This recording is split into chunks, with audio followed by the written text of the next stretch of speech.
Hello friends, आज हम विद्युत चुंबकीय प्रेरण के सिद्धांत पढ़ने वाले हैं। फैराडेज का first law and second law, और आज लेंज लॉ के बारे में भी पढ़ेंगे। ओके, तो ये कहानी शुरू होती है 1820 से।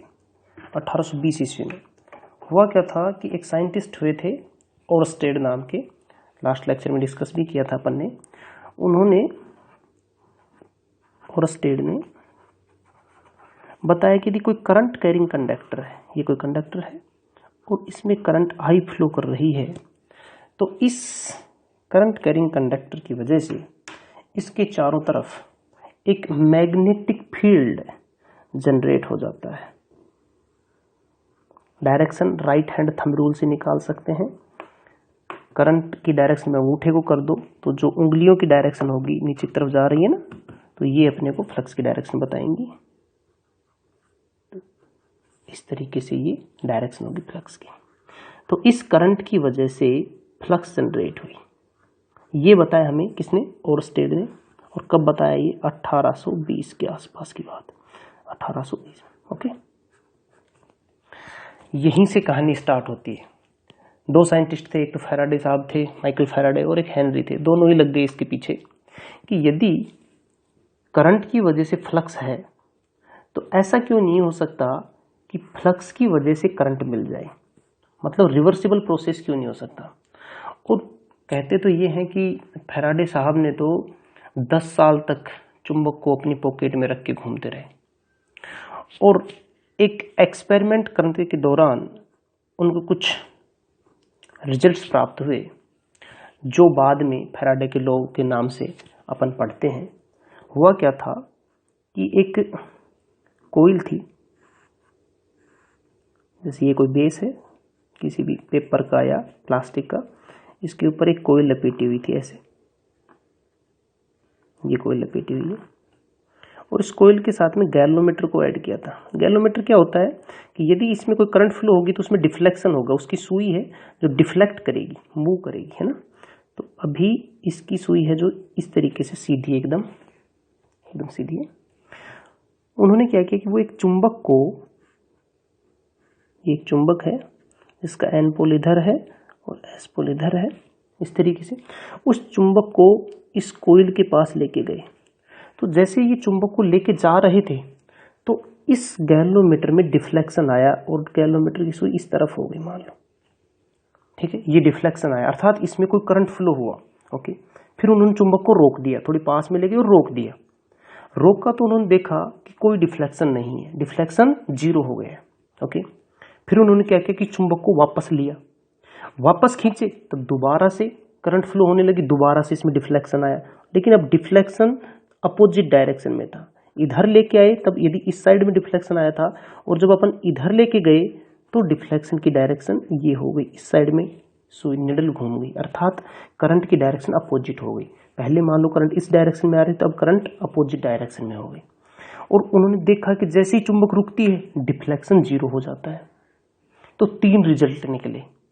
जब जब चुंबक को मूव करा रहे हैं, चाहे कोइल की तरफ लेके आ रहे हैं या कोइल से दूर लेके जा रहे हैं, कोइल में करंट प्रोड्यूस हो रहा है।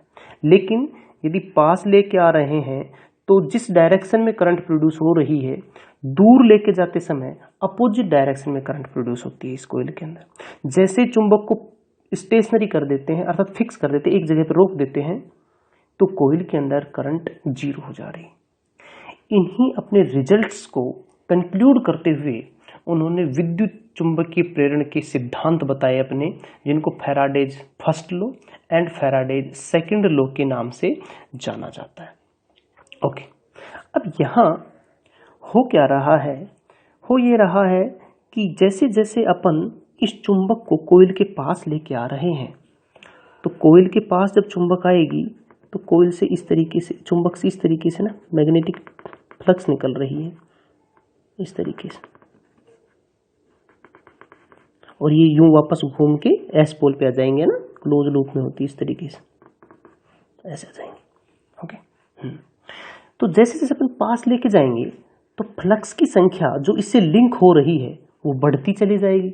ओके, जैसे जैसे हम इसको दूर लेके जाएंगे वापस इस साइड के अंदर, तो फ्लक्स कम होते जाएगा। लेकिन जैसे हम इसको रोक देंगे, फ्लक्स लिंक तो हो रहा है लेकिन चेंज नहीं हो रहा है, ना बढ़ रहा है ना कम हो रहा है। तो यहां से उन्होंने देखा जब जब मैग्नेटिक फील्ड में परिवर्तन हो रहा है, इसमें करंट प्रोड्यूस हो रही है। फ्लक्स लिंक कर जाए लेकिन उसमें परिवर्तन ना हो तो करंट प्रोड्यूस नहीं हो रही है। तो यहां से फैराडे ने अपना फर्स्ट लॉ दिया। और फैराडे का फर्स्ट लॉ क्या कहता है? जब किसी चालक से संबद्ध फ्लक्स में परिवर्तन होता है तो उस चालक में विद्युत वाहक बल उत्पन्न हो जाता है। ठीक है, मैं इसको लिख देता हूं, Faraday's first law. Faraday's first law, जब किसी चालक से संबद्ध फ्लक्स में परिवर्तन होता है तो उस चालक में विद्युत वाहक बल उत्पन्न हो जाता है। यहां देखो पॉइंट कौन कौन से इंपॉर्टेंट है। चालक से संबद्ध, फ्लक्स आसपास कितनी भी हो लेकिन चालक से जुड़ी हुई जो फ्लक्स हैं उनकी बात कर रहे हैं। संबद्ध का मतलब लिंक्ड फ्लक्स, जुड़ी हुई है ना, लिंक्ड फ्लक्स की बात कर रहा हूं। तो उसी चालक में, जिस चालक से संबद्ध फ्लक्स है, उस चालक के अंदर विद्युत वाहक बल, जिसको अपन ईएमएफ कहते हैं, इलेक्ट्रोमोटिव फोर्स, वो प्रोड्यूस हो जाता है। ठीक है, परिवर्तन शब्द है जो इंपॉर्टेंट है। फ्लक्स में क्या होना चाहिए? परिवर्तन होना चाहिए। फ्लक्स है तो ईएमएफ उत्पन्न नहीं होगा। यदि फ्लक्स है और उसमें परिवर्तन हो रहा है तब ईएमएफ उत्पन्न होगा। देखो समझो, यहां से ये चुंबक है, मान लो स्टेशनरी यहां पर रखी हुई है, इससे फ्लक्स निकल रही है और यूं निकल के वापस आके एस पोल पे मिल रही है ना। एन से निकलती है फ्लक्स और एस पे आती है, तो इधर से यूं गई हुई है, अभी ये समझो आप। और ये मान लो स्टेशनरी है चुंबक, फ्लक्स इधर से इधर गई हुई है, तो क्या इसके अंदर कोई ईएमएफ उत्पन्न होगा? नहीं। तो यदि ईएमएफ उत्पन्न नहीं होगा तो क्या इसमें कोई करंट फ्लो होगी? नहीं होगी। ओके, लेकिन जैसे ही मैं इस चुंबक को इसके पास लेके जाऊंगा तो फ्लक्स जो इससे लिंक हो रही है वो बढ़ जाएंगी। ठीक है, मैग्नेटिक फील्ड इंक्रीज हो जाएगा इसके पास लाने से। तो परिवर्तन हुआ ना, पहले कम था, पास लेके आऊंगा, चुंबक को जब पास लाएंगे तो सिंपल सी बात है, मैग्नेटिक फील्ड बढ़ेगा। तो मैग्नेटिक फील्ड बढ़ेगा, बढ़ रहा है अर्थात परिवर्तन हो रहा है, तो इसमें ईएमएफ उत्पन्न होगा। ईएमएफ उत्पन्न होगा तो सर्किट क्लोज है, तो करंट फ्लो हो जाएगी।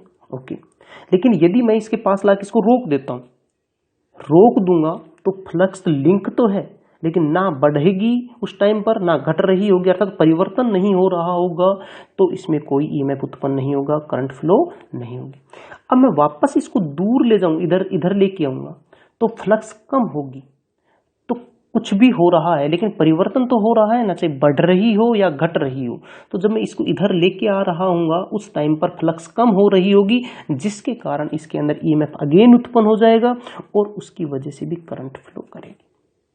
तो फ्लक्स में परिवर्तन होना चाहिए। यदि फ्लक्स में परिवर्तन होगा तो इस कॉइल के अंदर ईएमएफ उत्पन्न हो जाएगा। ठीक है, तो यदि इस कॉइल से संबद्ध फ्लक्स में परिवर्तन होगा तो इस कॉइल के अंदर ईएमएफ उत्पन्न होगा, करंट फ्लो होगी और गैल्वेनोमीटर में डिफ्लेक्शन आएगा। ठीक है, बात रही पोलरिटी की। यदि इसके पास में लेके आते हैं तो करंट की डायरेक्शन, जैसे अभी अपन निकाले लेंस लॉ से पता चलेगी करंट की डायरेक्शन क्या होने वाली है ना। अभी लेंस लॉ पढ़ेंगे, उसके बाद में मैं एक्सप्लेन करूंगा करंट की डायरेक्शन कैसे रहने वाली है। ओके, तो ये था अपना फैराडे का फर्स्ट लॉ। तो फैराडे ने फर्स्ट लॉ में ये बताया कि जो ईएमएफ उत्पन्न होता है उसकी वजह क्या है, कारण क्या है, और कारण है फ्लक्स में परिवर्तन। ठीक है, तो फैराडे के फर्स्ट लॉ का फ्लक्स में परिवर्तन से समझ लें। फ्लक्स में परिवर्तन होगा तो ईएमएफ उत्पन्न होगा, ये उन्होंने बताया। तो आ गए ना वापस। और स्टेड ने बताया था करंट की वजह से फ्लक्स। अब फैराडे साहब ने बता दिया, ये लगभग बात है 1831 की। 10 साल लग गए इनको ये काम करने। 10 साल तक चुंबक को पॉकेट में लेके घूमे, तब जाके इनको ये चीज पता चली। तो उन्होंने बता दिया कि फ्लक्स है तो करंट आ सकता है, बस थोड़ा सा क्या है, फ्लक्स में परिवर्तन होना चाहिए। फ्लक्स में क्या हो, परिवर्तन, तो प्रोसेस रिवर्स भी हो सकता है। ये तो ओरस्टेड साहब का था। ओरस्टेड साहब ने कहा था कि करंट की वजह से फ्लक्स, और फ्लक्स की वजह से वापस करंट। ये बात किसने बता दी अपने को? फैराडे ने। ओके, अब फैराडेज सेकंड लॉ देखते हैं।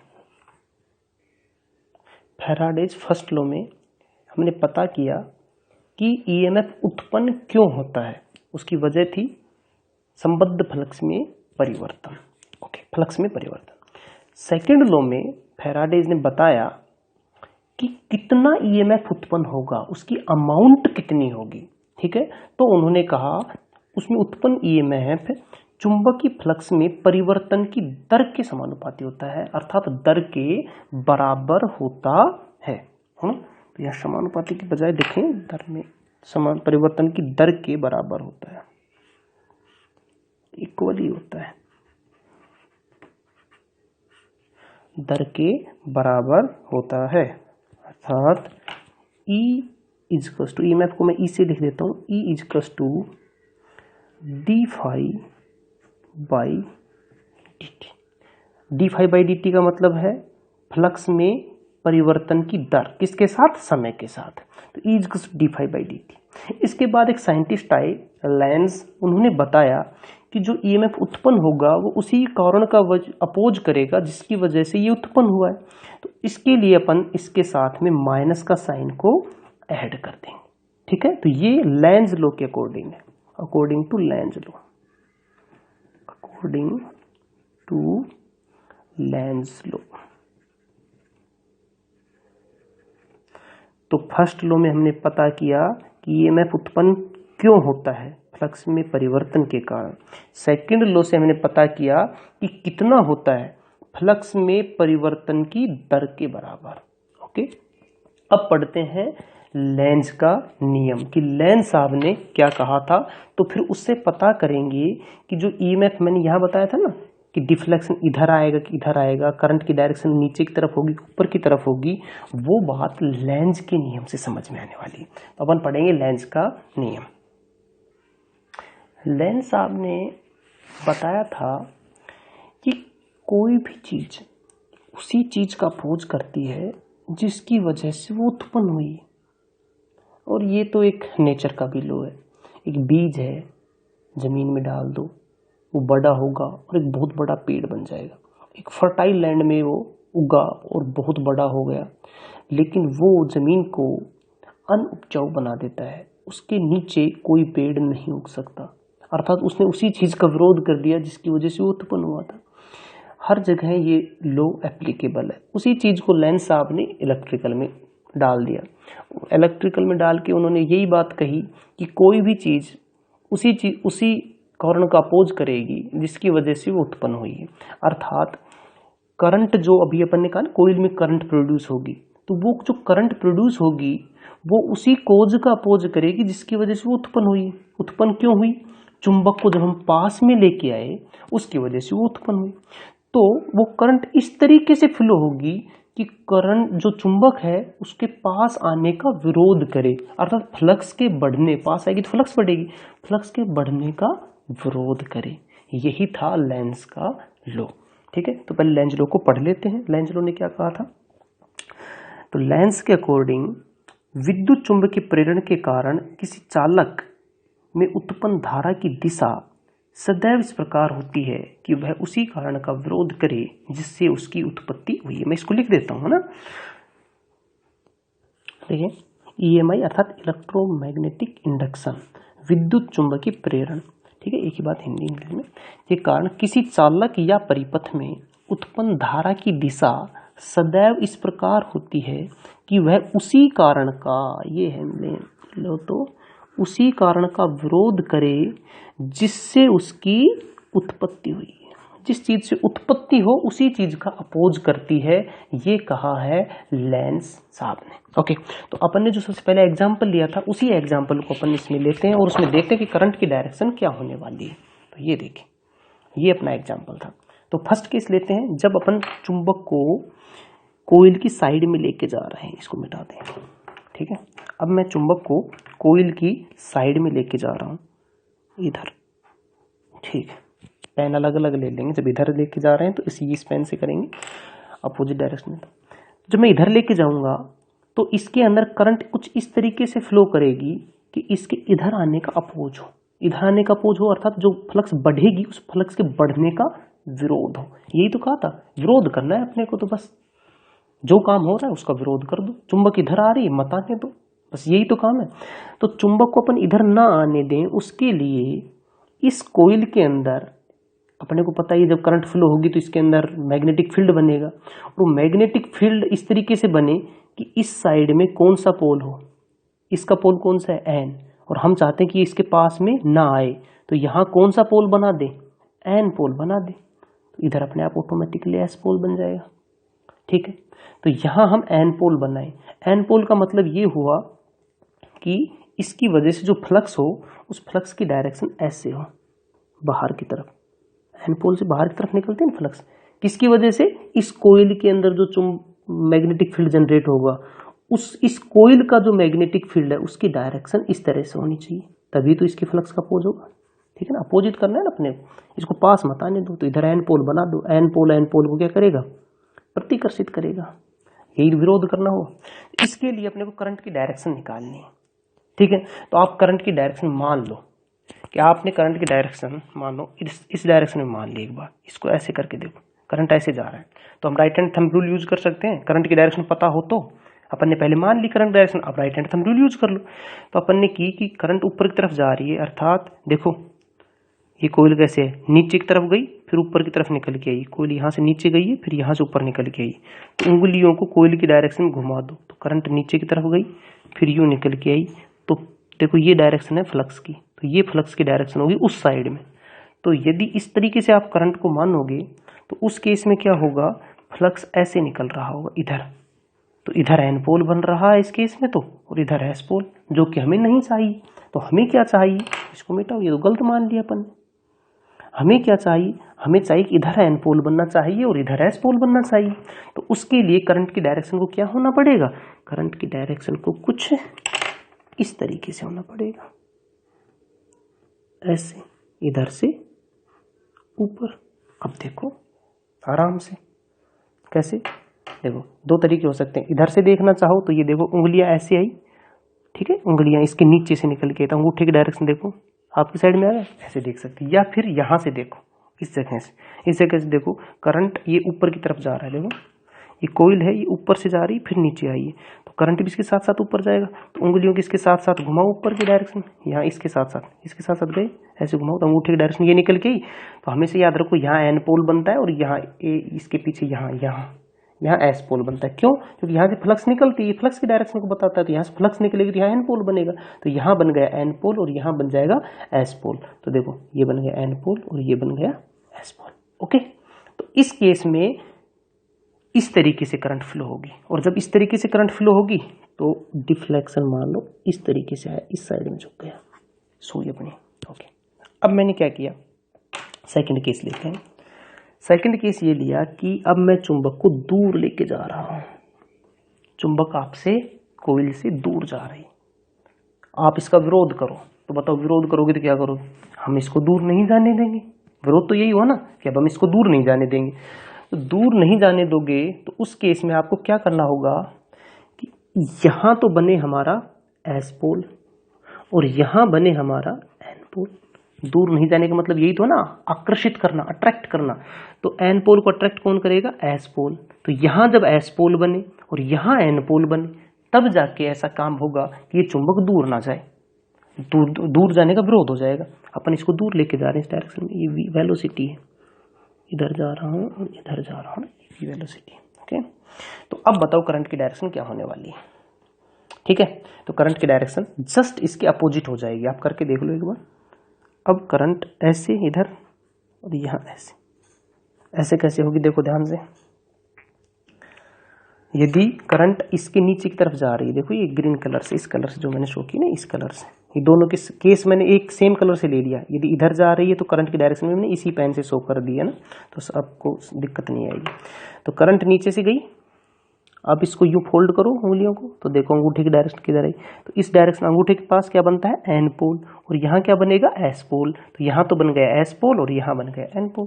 देखो बन गया कि नहीं बन गया, ये एस पोल बन गया और ये एन पोल बन गया। ओके, तो इस केस में करंट की डायरेक्शन जस्ट अपोजिट हो गई। ओके, तो ये है अपना Lenz law. I think direction समझ में आ गई।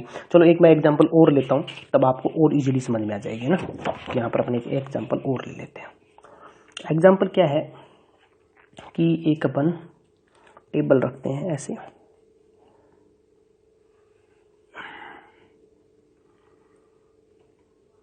ये लो आप एक टेबल ले लो, ठीक है। तो ये टेबल बना देते हैं,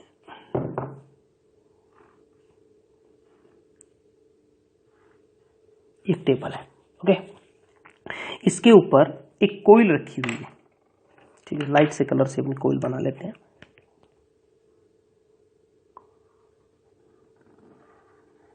ये एक मैग्नेटिक कोइल रखी हुई है इसके ऊपर, ओके।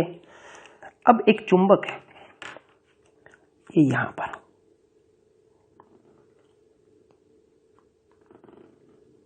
ये चुंबक है, ये चुंबक का एन पोल है इधर, और इधर ये चुंबक का एस पोल है।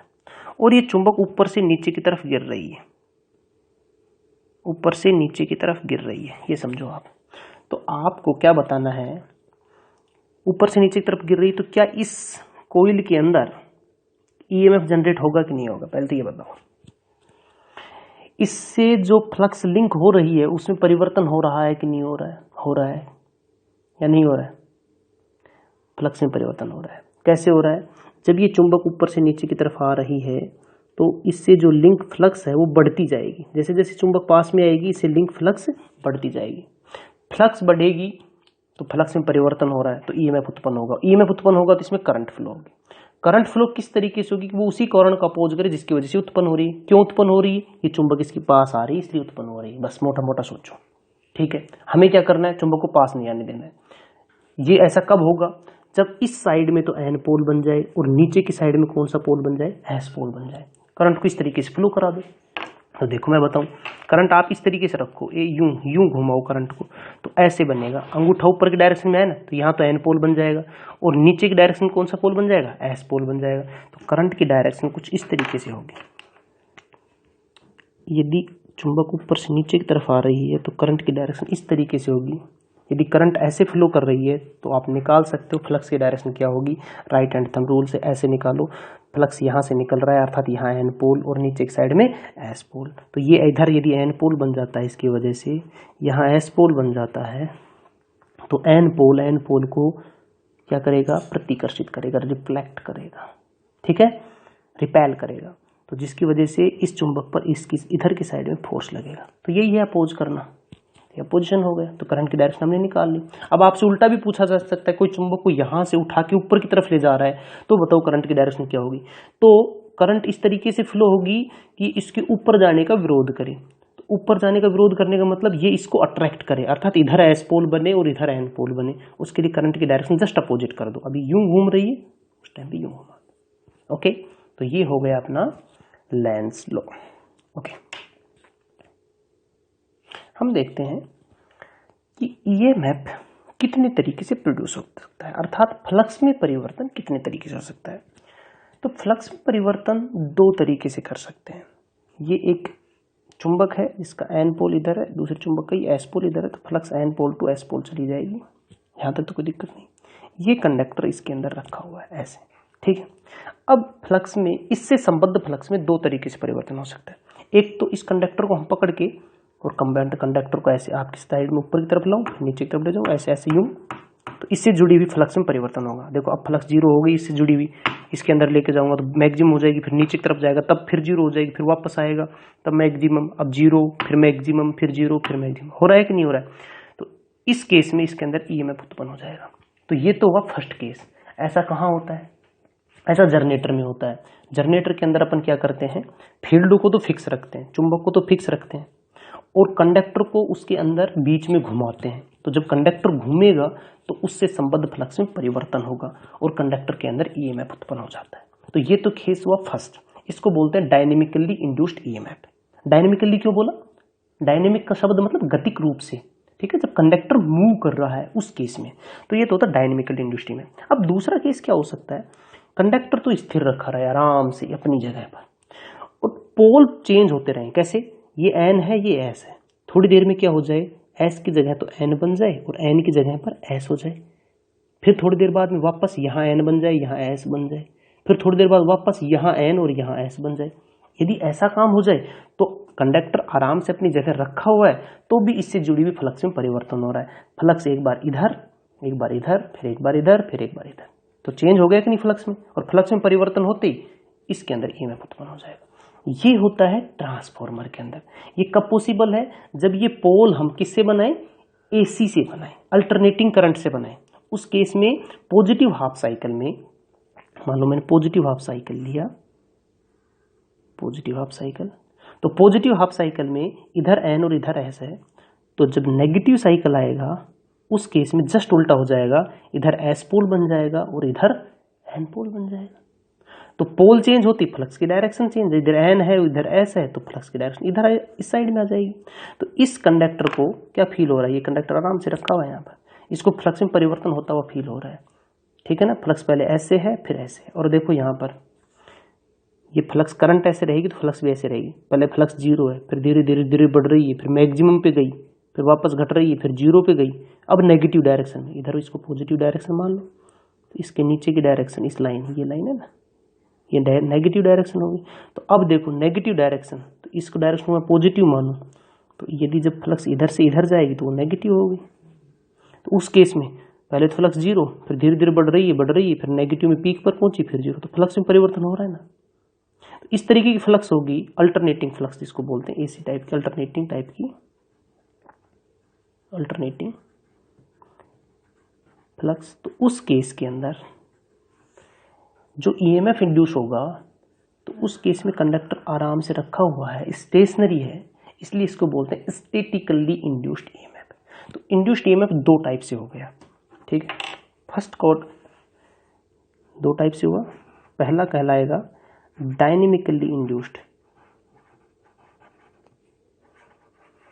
Dynamically induced EMF. ये आपको कहाँ देखने में मिलेगा?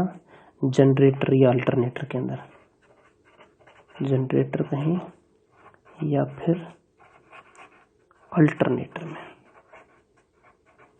ठीक है। और जो सेकंड केस है वो है statically induced EMF.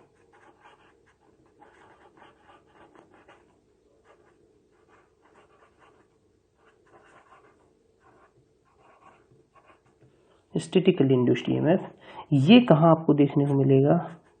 In case of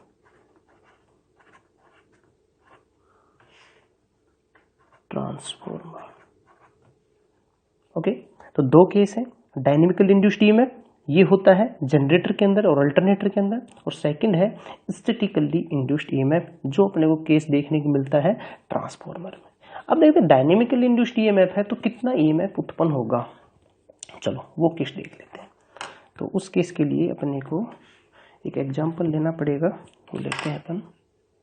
देखिए डायनेमिकली इंड्यूस्ड ईएमएफ, ये कोई मैग्नेटिक फील्ड है, क्रॉस क्रॉस दिखाने का मतलब फ्लक्स की डायरेक्शन ऊपर से नीचे की तरफ, ऐसे फ्लक्स की डायरेक्शन ऊपर से नीचे की तरफ इस तरीके से है। ये कंडक्टर रखा हुआ है, कंडक्टर कुछ इस तरीके से रखा हुआ है ऐसे, जिसकी लेंथ एल है। टी इक्वल्स टू जीरो पर ये ऐसे है रखा हुआ, ठीक है। जीरो पे मैं स्टार्ट करता हूँ और डी टी टाइम बाद में मैं इसको यहाँ ले आता हूँ, कितना डिस्प्लेस कर दिया? डी एक्स डिस्टेंस से, डी का मतलब बहुत स्मॉल सा ना, तो डी टी टाइम में डी एक्स डिस्प्लेसमेंट मैंने इसको दे दिया है, ठीक है। तो और यहाँ अब आ गया है अपना कंडक्टर, यहाँ पर आ गया डी टी टाइम पर, ओके। लेंथ कितनी है इसकी? एल है, ओके। तो बी इजकस टू क्या हो जाता है? फाई इजकस टू होता है बी इंटू ए, तो मैग्नेटिक फील्ड बी है। ए क्या है? एरिया, एरिया क्या? जो इसने स्वैप किया है, यहाँ से यहाँ तक आया तो एरिया कितना लगा है? देखो ये वाला एरिया है, यदि आप देख पा रहे हैं तो एरिया ये वाला है, ये वाला एरिया है। तो ये कैसे निकालेंगे? लेंथ कितनी है? एल, चले कितने हैं? डी एक्स, तो phi is equals to D phi is equals to B into L into D X, D phi is equals to B into L into D X. EMF क्या होता है? ईएमएफ होता है D phi by D T. जो D X displacement है वो कितनी देर में हुआ है? डी टी टाइम में। कितनी देर में हुआ? डी टी टाइम में। तो D phi by D T is equals to B L D X by D T. तो D phi by D T को अपन ईएमएफ बोल देते हैं, ईएमएफ बराबर B L D X by D T क्या बोलते हैं, वी, और यहाँ वी क्या है, वेग कहें या वेलोसिटी, है ना, D X by D T विस्थापन हो गया बाय टाइम, विस्थापन बटे समय क्या होता है, वेग। तो ईएमएफ निकल के आया जो आया B L V volt. L conductor की लंबाई है, बी मैग्नेटिक फील्ड है, वी कंडक्टर की वेलोसिटी है। ओके, अब देखते हैं स्टैटिकली इंड्यूस्ड। यदि किसी एंगल थीटा से वेलोसिटी हो, अर्थात ये वेलोसिटी ऐसे ना हो कि किसी एंगल थीटा पर हो, उस केस के अंदर फॉर्मूला हो जाएगा B L V sine theta. Statically induced EMF दो तरीके का होता है, एक तो होता है सेल्फ इंड्यूस्ड और दूसरा होता है म्यूचुअली इंड्यूस्ड ईएमएफ। तो यहाँ से एग्जांपल से समझते हैं सेल्फ इंड्यूस्ड और म्यूचुअल इंड्यूस्ड क्या होता है। एसी सप्लाई दी तो अल्टरनेटिंग फ्लक्स आएगा, अल्टरनेटिंग करंट होगी तो फ्लक्स भी अल्टरनेटिंग होगा, अर्थात फ्लक्स में परिवर्तन हो रहा है। तो ये जो फ्लक्स है इसमें परिवर्तन हो रहा है और ये इस नेचर का है, ठीक है। तो कंडक्टर अपनी जगह पर फिक्स रहे लेकिन फ्लक्स में परिवर्तन हो रहा है, तो इस कंडक्टर से संबद्ध फ्लक्स में परिवर्तन होने के कारण इसके अंदर एक ईएमएफ उत्पन्न हो जाएगा। तो यहाँ पर ईएमएफ उत्पन्न होगा E1। क्यों हुआ है, करंट फ्लो हुई जिससे इसके अंदर फ्लक्स उत्पन्न हुई, फ्लक्स इससे लिंक कर रही है और उसके अंदर परिवर्तन भी हो रहा है, क्योंकि फ्लक्स इस नेचर की है, तो देखो परिवर्तन हो रहा है कि नहीं हो रहा है, तो इसके अंदर ईएमएफ उत्पन्न हो गया। तो इसी कोइल के करंट की वजह से इसी कोइल के अंदर जो ईएमएफ उत्पन्न होगा उसको तो बोलते हैं सेल्फ इंड्यूस्ड ईएमएफ। ये तो कहलाएगा अपना सेल्फ इंड्यूस्ड ईएमएफ। क्लियर है, ओके। अब सेकंड केस देखें, फ्लक्स उत्पन्न हुआ है इस वाली कोइल की वजह से और ये फ्लक्स इधर से यूं कोर है, ये मैग्नेटिक कोर है, इसके अंदर से जाता जाता और दूसरी कोइल, ये जो यहाँ पर कोइल रखी हुई है इसके ऊपर लिपटी हुई है, इस कोइल से भी लिंक कर गया। तो इस कोइल का फ्लक्स इस कोइल से लिंक कर गया। अब अपने इस कोइल को क्या पता है कौन सा फ्लक्स लिंक किया है, लेकिन इसके अंदर एक ईएमएफ उत्पन्न हो जाएगा और वो ईएमएफ कहलाएगा म्यूचुअली इंड्यूस्ड ईएमएफ। किसकी वजह से, इसकी वजह से इसमें, तो ये कहलाता है mutually induced EMF. Thank you friends, मिलते हैं नेक्स्ट लेक्चर में।